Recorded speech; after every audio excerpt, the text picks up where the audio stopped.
მოგესალმებით ძვირფასო რადიო მსმენელებო, Facebook გვერდის მაყურებელო და ტელემაყურებელო. მოკლედ, რა ვიცი, მე ისევ ზეიმის განწყობაზე ვარ, მხიარულების, ბედნიერების და თან ასეთი სტუმარი რო გეყოლება, იქნები კარგ ხასიათზე, აბა რა იქნება. მოკლედ, გიორგი ციკლაური, მომღერალი და რაც მთავარია, იდეალური ადამიანი. გიორგი, დიდი მადლობა. როგორ ხარ? მოგესალმებით, პირველ რიგში კეთილი იყოს ჩემი ფეხი, იმიტომ რომ მე პირველად ვარ ამ ახალ სტუდიაში. ბევრი კარგი ამბები გქონოდეთ და კარგი ადამიანები ყოლოდეთ. გადასარევად ვარ როგორც ყოველთვის, კარგ ხასიათზე, იმიტომ რომ ვცდილობ ხოლმე რომ მუდამ კაი ხასიათზე ვიყო, სხვათა შორის შენგან ასწავლია ეს ყველაფერი. ნახე, იცი რა არის, ემთხვევა თუ არ ვიცი, ესე მომდგამს, აი არასოდეს ადამიანები არ მეუბნებიან, რომ აი მე ცუდად ვარ, უბედური ვარ, ესა ვარ, ისა ვარ. სინამდვილეში რახან მოვედით ბედნიერები ვართ. თუ სწორად გავიგებთ ყველაფერს, ბედნიერები ვართ. აი მე მაგალითად დარწმუნებული ვარ, როცა არ უნდა მოვკვდე, ბედნიერი წავალ ამ ქვეყნიდან, იმიტომ რომ თავიდანვე ვიცი, მოვედი, უნდა წავიდე. რა დროს წავალ, არ არის ჩემი გადასაწყვეტი, აქედან გამომდინარე, მოდი ვიყოთ ბედნიერები სანამ ვართ. აუცილებლად, რა თქმა უნდა. რომ ირეკავენ ხოლმე, როგორ ხარ მეკითხებიან, ვეუბნები გადასარევად.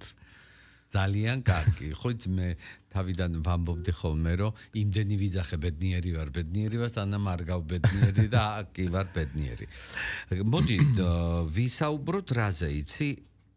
აი როგორი ბავშვი იყავი და თან მართლა გულწრფელად მაინტერესებს, იმიტომ რომ რაღაცნაირი აი რბილი, თბილი, მორიდებული, კაცთმოყვარე, აი ადამიანი, რომელიც არასოდეს არაფერს არ აშავებს. აი ბავშვი როგორი იყო გიორგი? სხვათა შორის ბავშვობაშიც მე მგონი ესეთი ვიყავი, იმიტომ რომ აი ვერ ვიხსენებ ვერაფერს. ეხლა რაღაცა ისე არ გამომივიდეს თავის ქებაში, მაგრამ აი მართლა გაფიქრებითაც არ გამიფიქრებია დავუშვათ რაღაცა ვინმესთვის ან რაღაც ცუდი გამეკეთებინოს, ან აი მსგავსი რაღაცეები და აი სულ მაგას მეჩხუბებოდნენ ხოლმე ჩემი მშობლები, რა ვიცი, ჩემი ნათესავები, მეგობრები, რო ცოტა რაღაცა ისეთი გახდი და მოძრავი რაღაცა ხა გამოიჩინე და რაღაცა და ნუ იცი რა, ერთი პერიოდი შევეცადე რა, რომ ეს რაღაცები ხა გამომიჩინა, მაგრამ არ გამომდის. არ ვიცი, აი და ჩვენმა ცირა ბზიშვილმა ჩემი პირველი სიმღერა ცირასთან იყო ზუსტად ეგ. სიმღერას ქვია რაცა ვარ, ესა ვარ. და აი გავგიჟდი, გადავირი ამ სიმღერაზე, ანუ სიმღერას აღარ უსმენდი, იმდენად თვითონ ეს სიტყვები და ფრაზა რაცა ვარ, ესა ვარ, იმდენად ჩემი იყო უკვე, რომ აი მე ვთქვი, მინდა ეს სიმღერა, ეს უნდა ვიმღეროთ ხო და არ გამომდის რა, თუ არა და კი მიცნობ და კი იცი, რომ რაცა ვარ, ესა ვარ. ესე იგი ცირას ცალკე ბლოკი უნდა მიუძღვნათ ისეთი ადამიანია, მოვიკითხავთ ცირას დიდი სიყვარულით და ჩემს ცხოვრებაში ცირა ბზიშვილი არის და იქნება, იმიტომ რომ ისე ამამღერა და არასოდეს არ მავიწყდება. მე ხო კარგად მღერი მეთქი, აი შემაფასე მეთქი და გულით მღერი. გული არ დამწყვიტა. გიორგი, ხო და აი იცი რა, ბავშვობაშიც რო ესეთი იყავი და აი ფხა მეცნო ეს ფხა რო უნდა გქონდეს ცოტა, არ გაგიჭირდა, მე არ გიჭირს დიდობაში ესე უფხორო ხარ, არ შეგიძლია გითხრა, ნუ რა თქმა უნდა თქვა, ხო სხვა გზა არ მაქვს, იმიტომ რომ მართლა, ანუ გამიჭირდა კი არა და დღესაც ძალიან მიჭირს. და არის ხოლმე აი აღმოჩნდები ხოლმე რაღაცა ისეთ სიტუაციაში, რომ ვამბობ, რომ ან შეცდომით დავიბადე ამ საუკუნეში, ან შეცდომი დავიბადე მეთქი ზოგადად საქართველოში, იმიტომ რომ ანუ ჩემ გარშემო ადამიანები აი არის ხოლმე პერიოდი რომ რაღაც ყველაფერი ერთად გროვდება და ანუ არაფერი არ არის და ჩემ გარშემო ადამიანები მაოცებენ ხოლმე რა, ანუ მართლა გაუცებული დავდივარ. რით ვეღარ გავოცდი. აი ბოლომდე ვერ გავოცდი და არ ვიცი საბოლოო ჯამში რა ბოლო სერიაში რა იქნება, ეგ აღარ ვიცი უკვე. იცი რა მაინტერესებს? ნახე შოუ ბიზნესი. ჩემი პირველი გადაცემა სხვა რაკურსი იყო შოუ ბიზნესზე და სათაური ქონდა ესე მოკვდა თუ არა ქართული შოუ ბიზნესი. გეუბნებით 15 წლის ამბავს და მაშინ ყველა იძახდა რომ მოკვდა. ხო და ეხლაც იგივეს ამბობენ, მაგრამ რა ვიცი ყვავის გარედან რო დაინახო ყველა მღერის გადავსებულია კონცერტები, ამბები რაღაცა. რთულია დაიმკვიდრო აი შოუ ბიზნესში ადგილი. რა თქმა უნდა რთულია, არა მარტო შოუ ბიზნესში, მე მგონი ზოგადად რაღაცა შენი პროფესიით როდესაც მიდიხარ ყოველთვის რთული არის რაღაცა ეტაპამდე მისვლა, მერე იმის კიდე განვითარება და ნუ საბოლოო ჯამში უკვე შედეგის მიღება.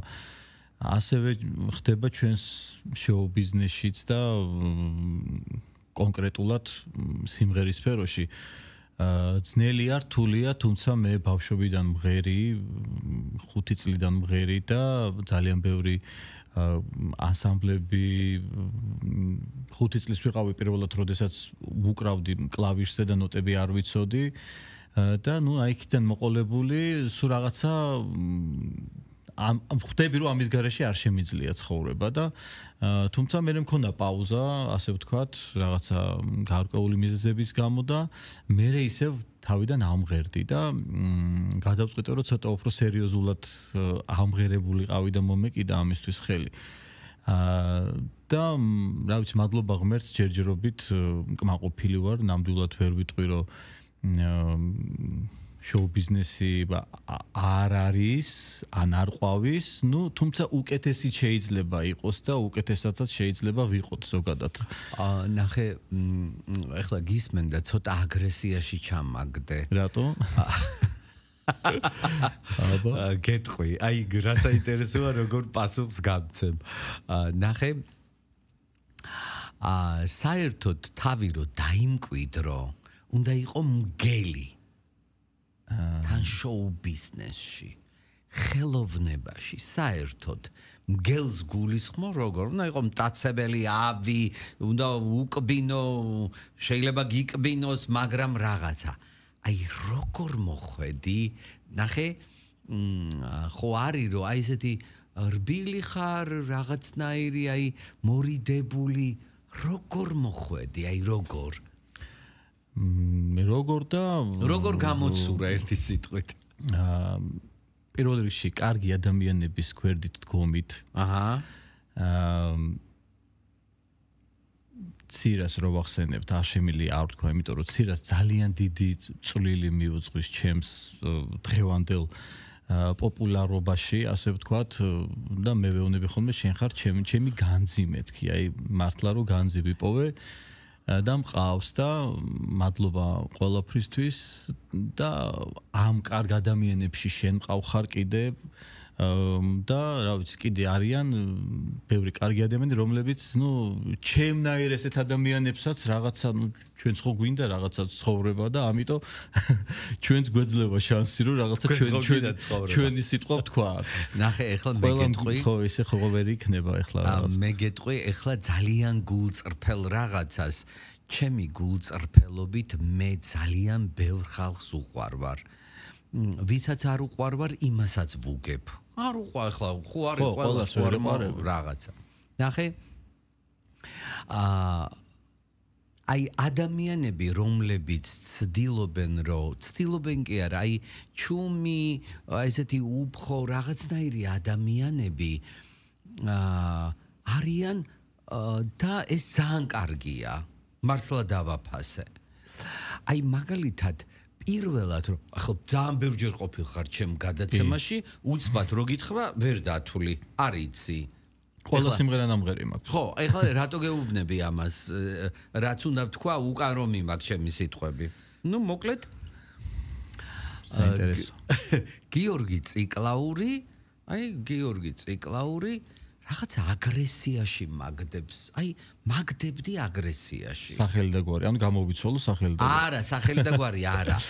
გიორგი ტიპაჟი, ოღონდ ნახე თავს რო კითხვას უსვავ რო. კაცო, სიმპათიური, კარგი, კეთილი, არავინ არაფერს ცუდს არ ამბობს. რა არის ეს? ეხლა ცირასთან მივდივართ ისე. მეთქი ცირა, იცი როგორ აგრესიით. აგრესიით გადმეწყვე მეთქი ამ გიორგისადმი და ვაიმეო. არ იცი როგორი კარგიაო. არ იცი როგორი კარგიაო, ადამიანი რა არის ადამიანი? ბედი რო გაქვს. შენ პაციამ ტერთა რო ეს მეთქვა. აბა ხო დამღუპავდა საბუნდომოდ ის რო იტყო და შენ მაგას რაღაცა. რამხელა ძალა აქვს და რა თქმა უნდა მე მიმაგ ჩემი სიტყვები უკან და ცირა ძალიან დიდი მადლობა და სხვათა შორის კითხე და ამ გადაცემას აუცილებლად ნახავს. გადამიხდია მადლობა და მithქვამს როგორ ვცდებოდი და შე რო არ ყოფილიყავი ამ ადამიანს ესე ახლოს ვერ გავიცნობდი თქო და მართლა ძალიან დიდ პატივს გცემ, ძალიან მიყვარხარ და მიხარია რომ ხარ ჩემი მეგობარი, თან მიხარია რომ ხარ ისეთი მსუყე რესპონდენტი, რომელიც ტელევიზიაში ჭირდება. მადლობა პირიქით. მეტი როგორ აგიხსნა სიყვარული, ცოტა პაცი აგრესია გამოიწვია ხო ხედავ, საშენოდ შემოტრიალდა. არა, ქუდბედიანი ხარ. ეგ ადრეც მითხარი. გითხარი? ხედავ, მithქვამს. გიორგი, რა მაინტერესებს იცი?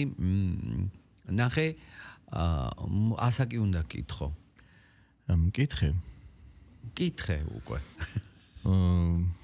ზოგადად მე მგონია რომ რაღაცა ნებისმიერ ასაკში ადამიანი მაინც შინაგანად გრძნობს კონკრეტული ასაკის პერიოდს და იმის იქით თითქოს არაფერი აღარ შეიცვალა და რაღაც და მე ეგეთი ჩარჩენილია ესეთი ისამაკ რა ქვია პერიოდი ჩემს მეხსიერებაში რომ რაღაცა ქრისტეს ასაკთან ვასოცირდები 33, 32, 34 წლის რო ვიყავი ხოლმე და რომ მეკითხებიან სულ ეგრე ვამბობ ხოლმე რამდენი წლის ხარ და მეუბნები ქრისტეს ასაკში ვარ. მაგრამ რეალურად დიდი ვარ რა თქმა უნდა და ვარ 45 წლის. კარგი რა მითხარი. პირველად თქვი ისე სიმართლე ამ ამბავში პირველად. ნახე ერთ რამეს გეტყვი, ეს არ არის არც ნუგეში, არც კომპლიმენტი. ნახე ხვალ მემატება 1 წელი, ხვალ. ხვალა გაკ დაბადების დღე? მე რა მაგარია, გილოცავ წინასწარ. მადლობა. გიორგი, ნახე, მე ისე დავიბედნი, რომ დამავიწყე რას ვამბობდი, მაგრამ გეტყვი წელი რატო შეგეკითხე. ალბათ ეს უნდა მეთქვა. ჩემი მთელი ცხოვრება არის მისტიკით დატვირთული და ნახე მართლა შემთხვევით გკითხე. ხო არის რაღაცა მიზანი ხო უნდა ქონდეს ახლა რა უნდა მეთქვა. რამდენი წლის ხარ გამეცი პასუხი 45-ის.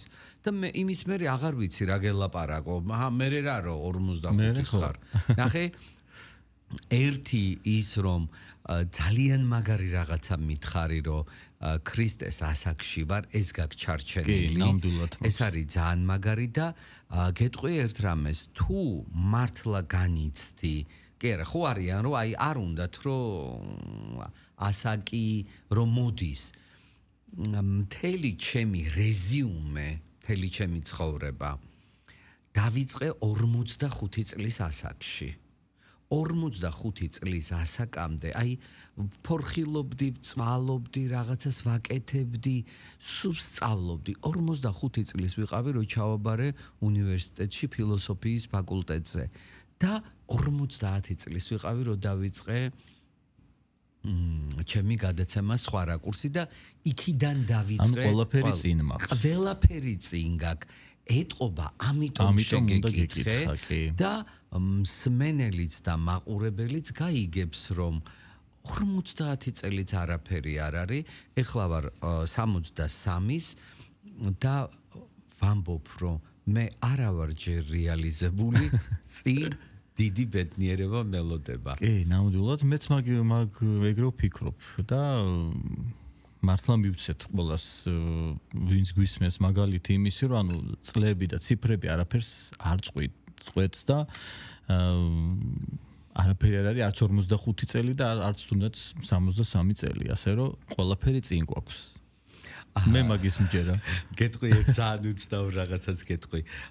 ერთი ახალგაზრდა ესე 22 წლის ახალგაზრდა მეკითხება ძალიან ისე თავისუფლად რამდენი წლის ხართ და მე ვთხარი 63-ის მეთქი და აი უცბად შეეცვალა სახე, ვაიმე რას ამბობთ და ძალიან დავიძაბე და რა მოხდა მეთქი მე მოკრძალებულად ვეკითხები და აუ როგორ შემეცოდე თუ ამხელა რო ხართო და აი გამოვფხიზლდი ხო რა საოცარია მეთქი ერთი და იგივე შეგრძნება გაგვიჩნდა ორივეს მეთქი 22 წლის ხო იცი როგორ მეცოდები ისეთი ცხოვრება უნდა გაიარო როგორ გირტყავს ცხოვრება როგორ გაუძლებ ჩემას აკამდე არ და დავმეგობრდით და უცნაურია საერთოდ აი ამიტომ არის რომ ფრთხილად უნდა იყო ასაკთან პატარასთანაც და დიდთანაც რა მინდა კითხო ნახე სიმღერა აი განწყობა სულ ვეკითხები ხოლმე ნამდვილ მომღერლებს ახლა ჩემზე არ არის აქ ლაპარაკი აი კონცერტი გაქვს გადაღება გაქვს მიდიხარ მღერი არის ხოლმე ისეთი მომენტი რა გემღერება მაგრამ უნდა იმღერო კი ხშირად არის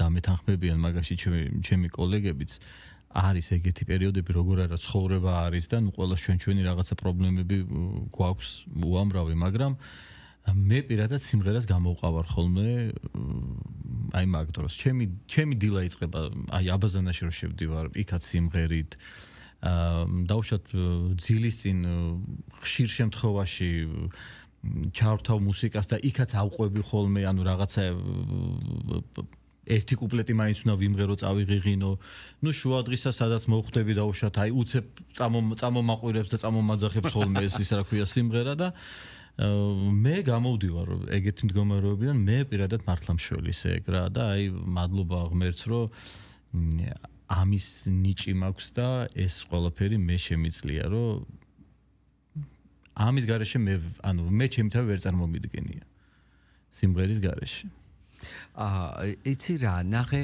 ხო კიდე ის უნდა შეგეკითხო ეთყობა მე იმდენად მინდოდა რომ მომღერალი ყოფილიყავი ისეთ კითხებს რომ სწავლო ნახე აი მითხარი ესეთი რაღაცა რომ ღერი მიყვარხარ ვოცნებობ თუ რაღაცა რო ეს ტექსტი ხო არის რაღაცა ყველა სიმღერაში გვაქვს რაღაცა მენატრები ვინმეზე ფიქრობ მაგ დროს თუ აი ეს სიტყვებია მარტო აი ვინმეს წარმოიდგენ არა როგორ არ წარმოიდგენ ახლა ნუ ხო გიყვარს